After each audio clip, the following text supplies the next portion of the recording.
In 1935, James Daniel and Hugh Davison proposed double layer phospholipid membrane model, which is commonly known as the lamellar model or sandwich model. It is written also sandwich model.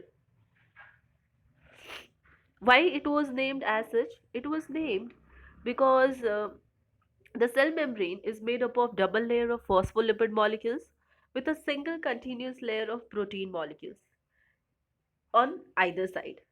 What are the protein molecules? The yellow ones. In simple terms, two protein monolayers were sandwiched between the phospholipid bilayer, and this view referred to the sandwich layer model. The phospholipid molecules are set at right angles to the surface and are so arranged in the layers that their non-polar hydrophobic fatty acid tails they face each other, and their polar hydrophilic phosphate heads they face the protein layers, that is the blue layers, that is the polar ones. The phospholipid and protein layers are held together by electrostatic force of attraction, and the phospholipid layers are kept adhered by the van der Waals forces of attraction. So overall, the protein molecules were involved, and because of that, this globular structure of proteins were shown. Now, there were various drawbacks for this model. The hydrophobic area is already in the tail region, right? Whereas the heads, they are hydrophilic. So this entire gave us an idea about the sandwich model. The drawbacks were that it could not explain the passage of water and water soluble materials through the phospholipid core, because think this model, you can see that outer one, we are saying that this one is lipid layer, right? Now think about a water molecule which is trying to enter from the blue part. Here water molecule is being represented by a blue color one dot. How will it enter? If it can pass through the outer dark purple color area, but how will it move through the lipid area? This was the confusion, that how could it pass the water molecules even if they come in contact with the outer membrane, but how will they move inside this lipid layer? The second drawback, sorry, the second drawback was the active transport of materials to the cell membrane. How is it occurring, the active transport, like forceful movement of water molecules or minerals or even proteins? How is it taking place?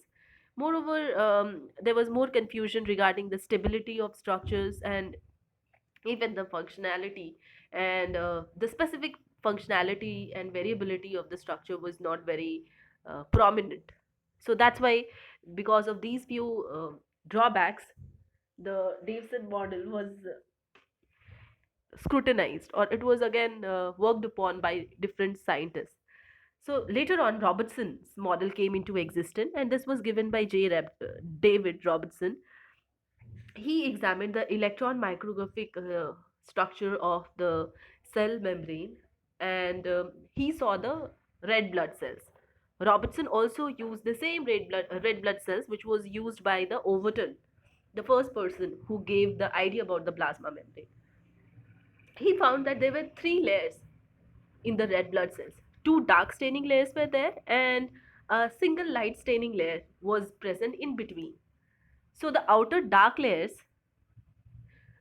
they were considered to represent the protein monolayers, and the middle layers were considered to be the lipid layer. So as a result, this Robertson also gave a similar kind of idea what was given by Daniel and Davison, and there was no much difference in both their models. So this model, which was given by Robertson, is also known as the unit membrane hypothesis or laminar layer hypothesis. So because of the presence of those three layers, two darker layers and one light layer, so this entire part was light colored, whereas outer both the layers, the red ones, were dark stained. So this gave the hypothesis of unit membrane hypothesis, or the unit membrane hypothesis was given by Robertson's model. So again, there were various important things about the model, the unit membrane hypothesis. First statement which is given is a membrane consists of phospholipid layer, bilayers, a sandwich between two protein monolayers in a unit membrane.